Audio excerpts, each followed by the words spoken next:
କରିବେ ନାହିଁ।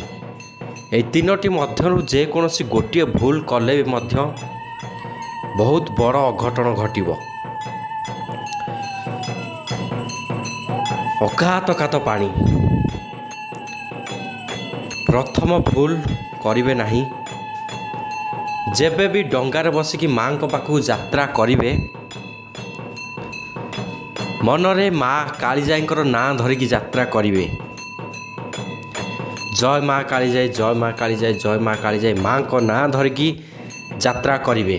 ଦେହରେ ଧୂଳି ଟିକେ ମଧ୍ୟ ପଡ଼ିବନି। ଦ୍ୱିତୀୟ ଭୁଲ,